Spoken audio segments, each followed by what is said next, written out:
Hello and welcome to another edition of It's About Money. I'm Nanette Nocon and thank you for joining us. If this is the first time you've tuned in, let me tell you a little bit about the program. It's a half-hour show that talks about different money matters.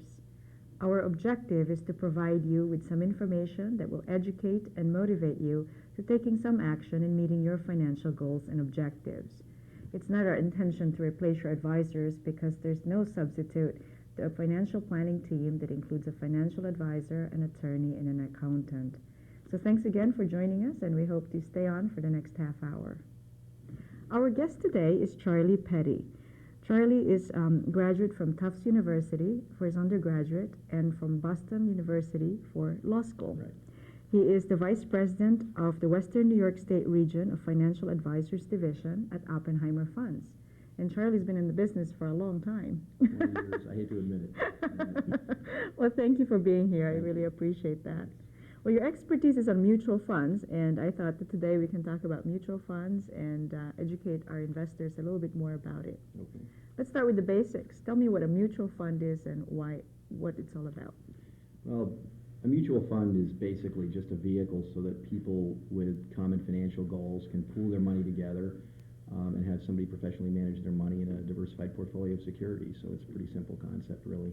Okay, so it's just like a collection of something, whether it's stocks, bonds, or something like that. Right. Yeah. It's just a way for people to pool their money together because you might have limited resources, or you might not be able to get as much diversification as you might otherwise have. So you're going to invest in some kind of a security, which is some kind of an investment vehicle. Mm-hmm. So someone who has, say, $10,000 to start with, it'd be harder for them to buy 5 or 6 different individual stocks, but they can buy a mutual fund or two. Yeah, I mean, it would be, well, you could buy perhaps as many as 10 stocks, but that may not be adequate diversification. And with a mutual fund, you could invest in a mutual fund and you'd have anywhere between 50 and hundreds of stocks or bonds or different kinds of securities. Sure. Okay, so it's a great way to just diversify and minimize your risk. Right, so exactly. Okay. Why then should an investor buy a mutual fund instead of a stock? And we talked about diversification, but what are the other reasons why an investor might think of doing that? Well, I mean, even though I'm in the mutual fund business, I would never suggest that stocks are inappropriate for people. I own some individual stocks myself, so it's really not an either-or kind of consideration. But I think it's probably somebody starting off investing is probably a good idea to establish a foundation with mutual funds, sort of establish the base because you get instant diversification. Mm-hmm. You do get the professional money management, and you get some features that might be difficult to get with individual stocks. You get systematic investment, the ability to systematically invest directly out of your checking account perhaps, or systematic withdrawals if you're looking for income, and you can even get check writing privileges. Sure. With some share classes. And you can do a specific dollar amount where it's a little bit harder to do that with stocks. Yeah, you could do it. It would be a lot more cumbersome. Yeah, exactly. That's true. Now, there are different types of mutual funds.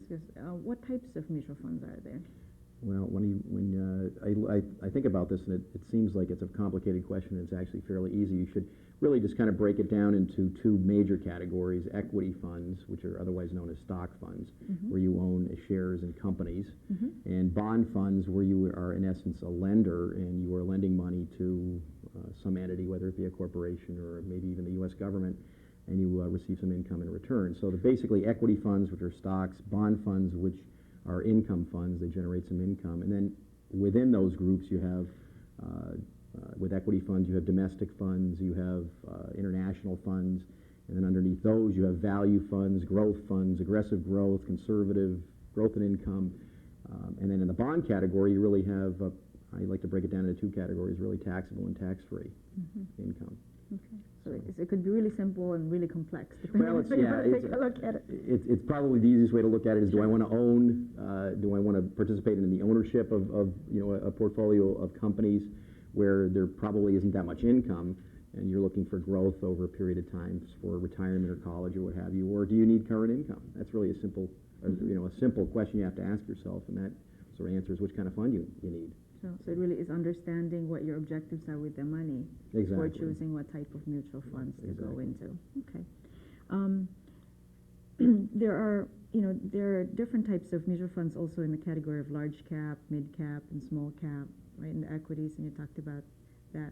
When people invest and the returns are substantially different, and they get upset because their mutual fund's not performing. What would you attribute that? I mean, what explanation would you give someone, say, well, gee, my mutual fund didn't do so well where everything else was going and doing 30% last year and stuff like that? What kind of answer do you usually give people? Well, I'm a sports fan, so I apologize to those people out there who are not sports fans, but I like to use an analogy. I think baseball is probably the easiest thing to use, where I simply ask myself sometimes, because I ask myself the same question. I always want to have the best possible returns. I'm just like everybody else. But I have a diversified portfolio, and sometimes different funds are performing better than others. And if you look at, make an analogy with a baseball team, the team in the field has 9 players, and if I were the manager of that team, and the opposing team had 5 singles to left field, I wouldn't move my center fielder or my right fielder over to cover left field, simply because there was a streak of singles going to left field, because the next batter could hit a line drive to right field and would score an inside the park home run. So you really it's just a matter of, it's difficult, if not impossible, to predict which sectors and which size companies are going to perform better than others. If you feel like you've got some crystal ball, I guess you can bet that way, but I think it's probably a mistake for most people. That's a good analogy. You're right, because you never know what to expect. There's so many different facets that influence the market, and especially now that it's a globalized economy, it's really difficult to know and predict what's going to happen next. That's great. I have a little crystal ball on my desk, and people say, "What fun?" I said, "Well, let's check out the crystal ball, just in jest." You have a Ouija board.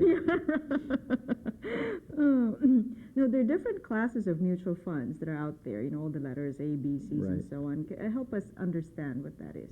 Well, I think they're getting more letters every day. I think there are enough share classes to cover the entire alphabet now. Sure, I've seen an F class too the other day. I think you got to kind of back up and look at this thing and not focus on the letters of the alphabet. And really, I like to look at mutual funds as they're either advice funds, where people receive advice and consultation associated with them from a financial advisor, or there are no advice funds, which are for people who either don't want or don't need or don't feel they need financial advice from a financial advisor.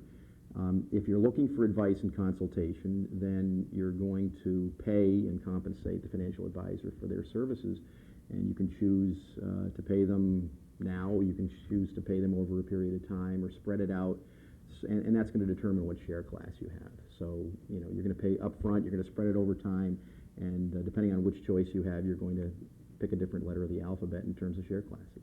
Sure. The most common ones are the A shares, the B shares, and the M or C. Oh, sorry, C shares. Yeah. So the A shares is what's typically called a load fund. Load fund, right? Yeah. And that's when you pay an advisor a fee to help you choose the funds and so on. And then the B share is the rear loaded funds, right? Yeah, there's a lot of jargon associated with these things, but I like to look at or try to explain, most people who are investors have had CDs or own CDs, and I like to look at a B share as kind of like a CD, not in the sense that it's guaranteed by the bank, but if you have a 5-year CD and you try and withdraw it early, you're going to pay some kind of a penalty to the bank. And that's the way a B share works. You're basically not paying the advisor up front, you're paying them over a period of time, and if you take your money out early, you're going to pay some kind of an early withdrawal fee. That's the way I like to look at it. Sure. So it depends on your feeling as far as whether you take the money up front, paying the 5% or whatever sales charge is imposed, or paying them at the end should you decide to take the money out early. So again, it depends on the client's situation. Exactly, and I have investors ask me, or financial advisors ask me, what's the best share class, or and I don't think there really is an answer to that. I think obviously, I like to think the investor determines, how they want to compensate their financial advisor. So that's really going to, I think, determine which share classes you're going to use. Sure, and these days there's also A shares that are no load that are offered through wrap programs and things like that. Exactly. You pay an annual fee for, managing the money on an active level. I used to like it back when I was in business 20 years ago. It was a little simpler. They just introduced B shares as I was in the business. So. Well, the interesting thing is sometimes investors think that they can get away with paying nothing for something. And really mutual fund companies, I think, came out with these different options so that we have the choice of, investors have a choice of how they're going to pay for buying the investment. Right. So, no one is in the business just for the fun of it. I mean, Right. you know, when I try to tell people we'll just buy no-load funds, I'm like, well, you don't get the advice in buying no-load funds. If you're happy with that and just do it on your own, then that's more power to you, you know. Right, So, right. so it's really a matter of what's important and how people want to pay for that kind of service Right. and And advice. you know, I don't think it's a a value judgment of any kind. You know, in so-called no-load funds, you're going to pay some kind of a management fee associated with the management of the portfolio. So you're going to end up compensating somebody somewhere. It's just a question of whether you need financial advice or want financial advice or not. You're going to have to pay for that. The same way I practiced law for a couple of years, and I don't think many lawyers accept cases without getting paid for it at some point in time. Yeah, that's a good point. Can only do so much pro bono work, right? You talked about management fees. Some people come to me and say, well, somebody told me I shouldn't buy anything with the 12(1)(b) fee. What's this magical 12(1)(b) fee? Well, that's it's just a fee, you know, going back to what we talked about before, depending on which kind of share class you pick, it's just an ongoing fee associated with a fund that compensates the financial advisor. And if you don't want to pay a 12b1 fee, I guess you're going to be dealing with somebody over an 800 number. Sure, that's right. Not having the same person Exactly. to talk to and so on. You know, it's kind of interesting. I've encountered people who deal with the 800 number and then they complain that they don't get the consistent service. So it's going to be hard to get the same person answering the phone. Exactly. Or for that matter, knowing enough to give you advice because they're usually just transaction processors. Well, you know, people I think they get myopic, and I think they kind of lose the whole purpose for why they're investing. You know, investing is not just plugging numbers into a computer. It has probably more to do with your psychological state and your ability to withstand losses or gyrations in the market and that kind of thing. And no one can understand that if they don't know you. And so if you dial an 800 number, it's going to be very difficult for somebody to determine whether something's appropriate or whether you should sell or buy something, because that's not necessarily a quantitative decision. It's going to be a decision that's based on who you are and where you're going. And someone on the end of an 800 number is as caring as they might be is not going to know that. Sure, that's absolutely right. Now, you know, some people want to be in the investment that's the hottest deal, like you mentioned earlier in your baseball analogy.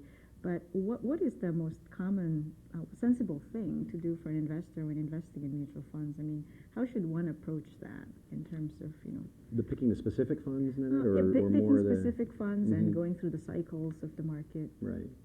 Well, I think probably the first, again, and I think we would probably be better off with psychology degrees in this business than we would be with maybe MBAs or something like that. But you got to go back and expectation levels are going to determine people's behavior. And if your expectation level is that you're going to get 40 or 50% annual returns from your investments, then your behavior is probably going to follow that, meaning that you're going to be trying to hit home runs. You're going to be switching from one stock to another or one mutual fund to another, trying to chase returns. You may be able to do that. I've never seen anybody consistently do that. We only talk to you about the positive returns, but anyway. You know, I'm not saying it's impossible, but I'm saying that I've never seen anybody do it consistently.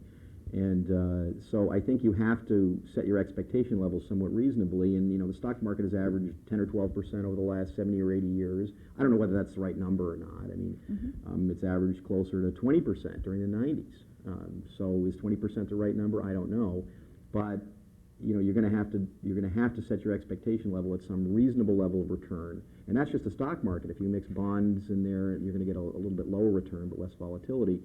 Once you accept the fact that you're not going to get 100% annual returns guaranteed by the U.S. government, then you know, you've got to accept the fact that you're going to have to diversify your portfolio and that some of your investments aren't going to do as well as others, period. It's just not going to happen. I'll go back to the baseball analogy where, you know, you have 9 players and you're going to have 2 or 3 players that hit over 300, hopefully, and then other players who don't hit as well, but maybe they do something else well, they field well or something like that. And that's the way you kind of got to look at your portfolio. You can't make a team without all those different components. Exactly. Yeah. And, you know, I'd love, you know, I'm in the same boat. I have a diversified portfolio, and some of my investments did better than others last year, and I would have loved to have known that in advance, but it's impossible. Sure. Yeah. It's really just looking at the overall return and looking at it from a long-term perspective. Exactly. And it's interesting, like in year 2000, we've seen a lot of volatility, beginning of the year, you know, second quarter and so on. it's amazing how sometimes people say, well, gee, I lost a lot of money from April. And I try to put it in perspective, and I say, well, let's look at it a year ago and see how much money you've made. Right. Well, it's just terrible that I lost that money.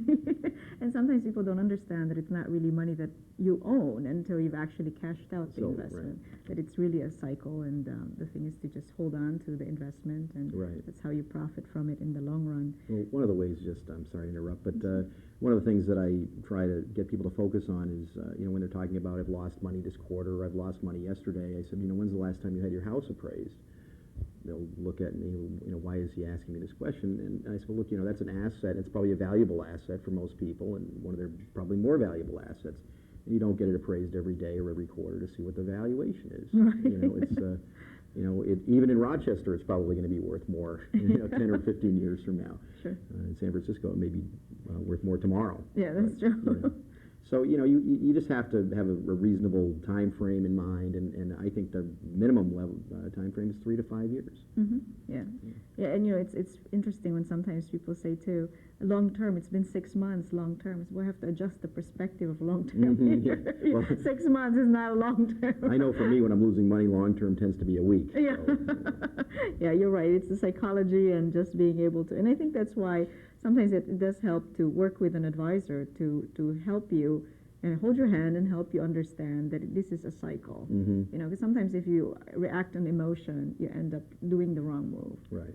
So it's having a third party to help you look at things and put it in perspective, I think, is the more appropriate thing to do. But yeah, people are calling out for 20-30% returns, and I feel Sometimes very more. nervous about that. Yeah, right, that's right. I do financial plans, and they say, gee, you're only calculating a 9% return over time. Isn't that a little too conservative? I said, well, let's take a look at the 1970s and see what happens then. Well, I think, in a way, I don't like what's going on in the market this year any better than anybody else, because it's not been a particularly good year for most funds, although some have done particularly well.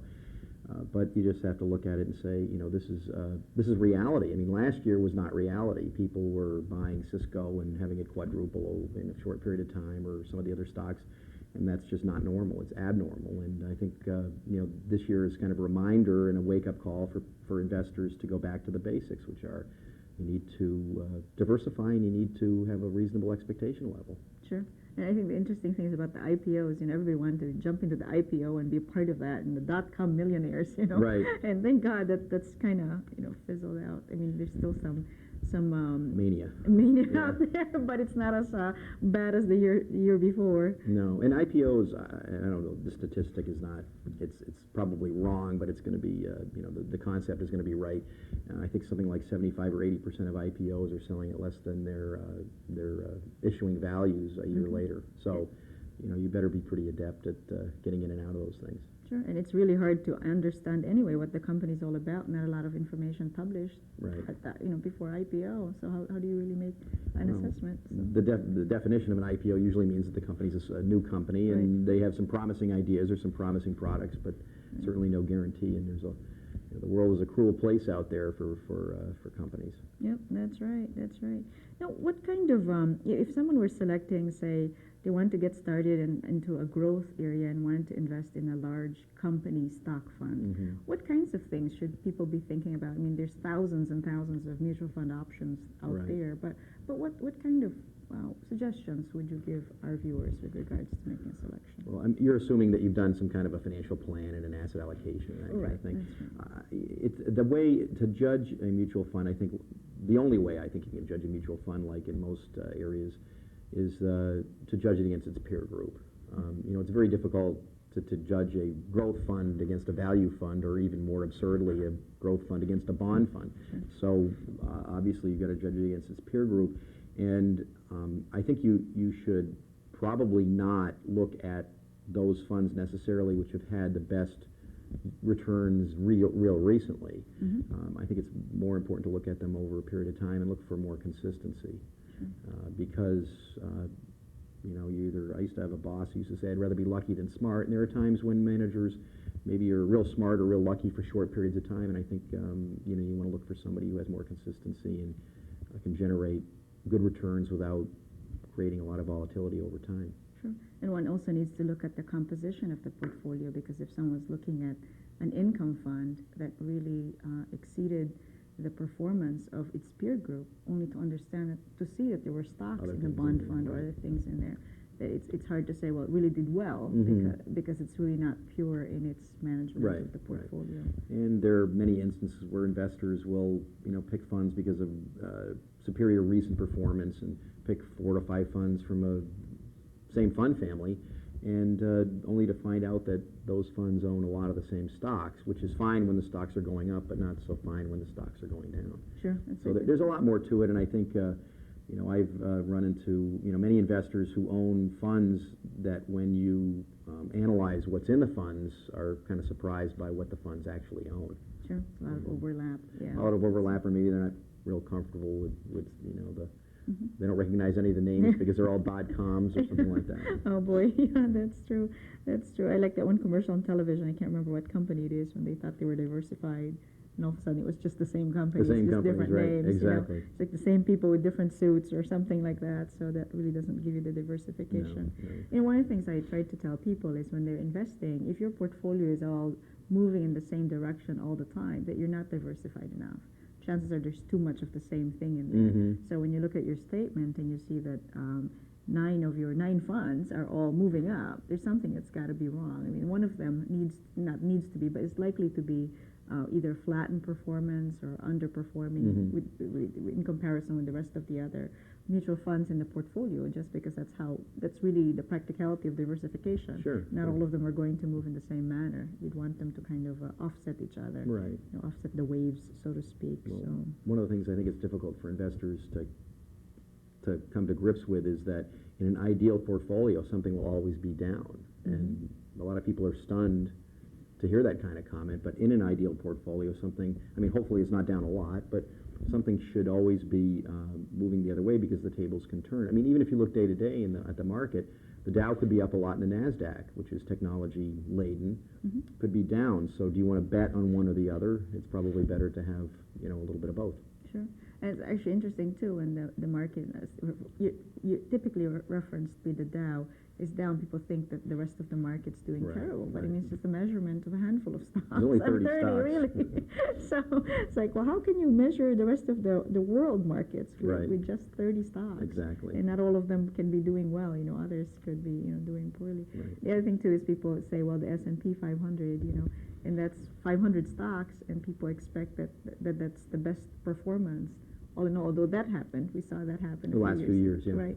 But it's not necessarily going to be the best performer over time because again, it's just 500 stocks, Well, the whole universe. I can only go back just a few years ago when no one was asking for S&P 500 funds. They were only asking for S&P 500 funds after the S&P had tended to outperform other types of indexes for 2 or 3 years in a row, and everybody said, "Boy, I want that." And then only to get in last year or this year where the S&P was outperformed in many cases by actively managed funds. I think people who own the S&P this year feel, probably disappointed. I haven't looked at the paper lately, but the S&P is just marginally up, or Right. Flat for the year. That's true. That's true. Now, when people try to get into different funds that are more specialized, like what's called sector funds, what are your thoughts on that, and how that could fit into one's portfolio? I mean, when we talk about sector, we're talking about technology, healthcare, Sure. and things like that. Sure. So it benefits Well, it could the be, audience. one of the things about sector funds, they're probably a good investment as long as you have enough different sectors. The problem with sector funds is that last year I read a statistic where I think 80% of all the money that was going into one mutual fund, sector funds, and they have many, was going into the technology fund. So you had 80% of the money going to one fund and the other 20 funds, hardly any money going into that because they were chasing performance. And I think if you look this year, you might have been better off in an energy fund, for example, than you would be in a technology fund. And no one would have predicted that last year. Sure, that's true. That's a good point. You're right, because within a mutual fund, you typically have a diversified. You're diversified in the different sectors. Exactly. So if you buy a sector fund, you can be overweighted in You're that just only in, particular. I mean, it could be healthcare, it could be, banks, financial services companies, and they go through a period. It was only, well, you can remember this 3 or 4 years ago where everybody was asking me whether we had a bank fund. Right. Do you have a bank fund? Well, why were they asking me that? Because that's what had done well recently. Right, that's right. And then they would have shot you if you'd sold one to them in the last couple of years because they tended not to perform too well. Yeah, it's amazing. Some people actually tell me now, well, you know what, I'm going to buy this investment, but I know it's going to go down, so why don't you sell yours? Some people have like bad luck or whatever. I think I'm in that category. Well, I always explain Murphy's Law, just Exactly. give it some time. 6 months after you buy it, it's probably going to tank, so just give it some chance to grow. But I think that the key here is diversification, looking at long term and so on. Mm-hmm. Do you have any other words of wisdom you'd like to share with our viewers with regards to mutual fund investing? I think we've pontificated sufficiently. I mean, I really do. I mean, I do believe in the concept of diversification, and I guess one of the things that kind of hurt us in the business in the last year or so is that the whole concept of asset allocation became sort of a dirty word. Because why would you want to do asset allocation when you can put your money in a technology fund and have it go up 50 or 60% or more? And I think this year is a good reminder as to why that's not necessarily the best tack to take. Sure, absolutely. So that's my words of wisdom. I'm with you. Don't go with the fad. Right, exactly. That's right. Well, thank you for joining us. Thank you, Charlie, for You're being welcome. here. Thanks. I appreciate I enjoyed that. it. Thank you. And thanks, our viewers, for joining us today. Our guest again is Charlie Petty, Vice President of Western New York State Region at Oppenheimer Funds. Until next time, I'm Nanette Nocon.